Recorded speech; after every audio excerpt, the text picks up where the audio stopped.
চলে আসলাম তোমাদের জন্য আরো নতুন একটি ভিডিও নিয়ে।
সিস্টেমটা আছে আমাদের এখানে, অপারেটিং সিস্টেমটা যেটা থাকুক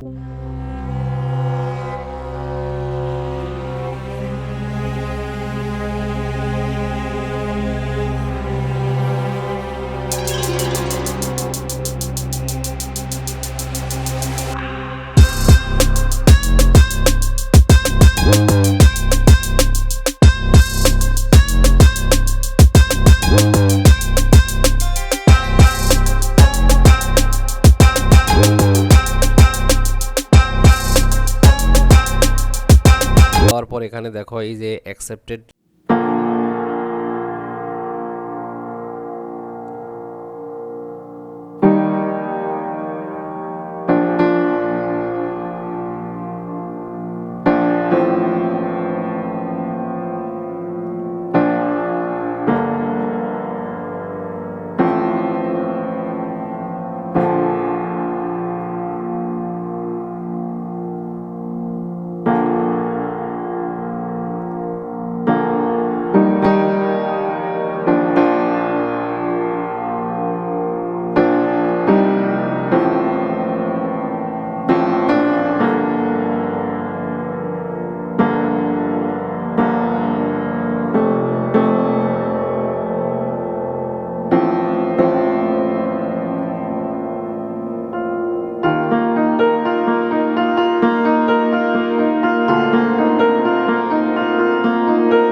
দেখো printer drive install and port configuration were complete successfully.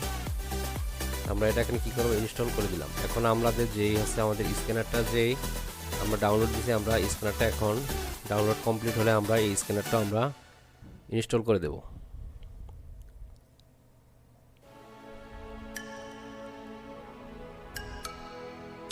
এখান থেকে ফোল্ডারে চলে যাওয়ার পর এখানে রাইট বাটন ক্লিক করে ওপেনে দেই। ওপেনে দেওয়ার পর আমরা এখানে ইএস দিয়ে আমরা এটাকে ইনস্টল করে দেব। দেওয়ার পর এখানে যে নেক্সট আছে, নেক্সটে আমরা চাপ দেই। তারপর আমরা নেক্সটে মাউস পয়েন্টার ক্লিক করি। এখানে আমাদের স্ক্যানারটা আমরা ইনস্টল করে দিতেছি।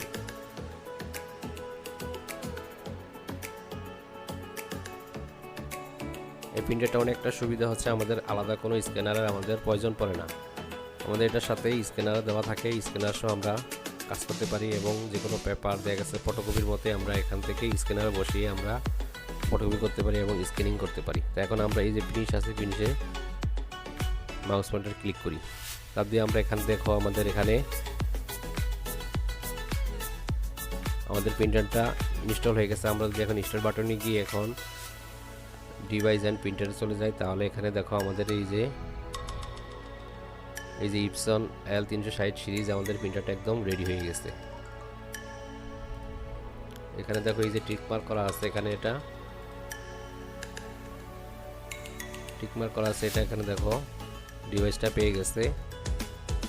তো এখন আমরা যদি এটা হচ্ছে যে স্ক্যানার, আমরা যদি কোনো কিছু স্ক্যান করতে চাই তাহলে আমাদেরকে কি করতে হবে, স্ক্যানিং করতে হবে। এখন আমরা কি করব, কম্পিউটারটা আমরা জাস্ট রিস্টার্ট করে দেব। অনেক সময় ইউএসবি করার পর আমাদের ইউএসবি অনেক সময় অ্যাডজাস্ট করতে পারতেছে না, তাই আমরা কম্পিউটারটাকে রিস্টার্ট দিয়ে চলে আসি। আমরা কম্পিউটারকে রিস্টার্ট দিয়ে চলে আসার পর আমাদের প্রিন্টারটা একদম রেডি হয়ে যাবে। এখন আমি যদি একটা মাইক্রোসফট ওয়ার্ডে চলে যাওয়ার পর এখান থেকে যদি আমি একটা কোনো ফাইল যদি এখান থেকে আমি ওপেন করি, দেখো এখানে এটা করে দিলাম। করে দেওয়ার পর এখান থেকে ফাইলে গিয়ে আমি এখান থেকে প্রিন্টে চলে গেলে আমার এই যে এখানে প্রিন্টার লোকেশনটা দেখাচ্ছে যে Epson L360 সিরিজ, এখানে আমি যদি ওকে দিই, ওকে দেওয়ার পর আমার এটা এখন প্রিন্ট হবে। তা এভাবেই তোমরা কি করবে, তোমাদের Epson L360 সিরিজের যদি সিডি না থাকে তাহলে তোমরা নেট থেকে এভাবে ডাউনলোড করে তোমরা প্রিন্টারটা সফটওয়্যারটা ইনস্টল করবে এবং সেটআপ করে দেবে। তা আশা করি আজকের ভিডিওটা তোমরা বুঝতে পেরেছো এবং তোমাদের অনেক উপকারী একটি ভিডিওটি দেখে যদি উপকার হয়ে থাকে এবং যদি ভালো লাগে অবশ্যই ভিডিওটি শেয়ার করে দেবে এবং ভিডিওটি লাইক করে দেবে। আর চ্যানেল নতুন হলে অবশ্যই চ্যানেলটি সাবস্ক্রাইব করে দেবে। তা আজকের মতো এখানেই ভিডিওটি দেখা হবে আবার পরবর্তী নতুন কোনো ভিডিওতে। ধন্যবাদ সবাইকে।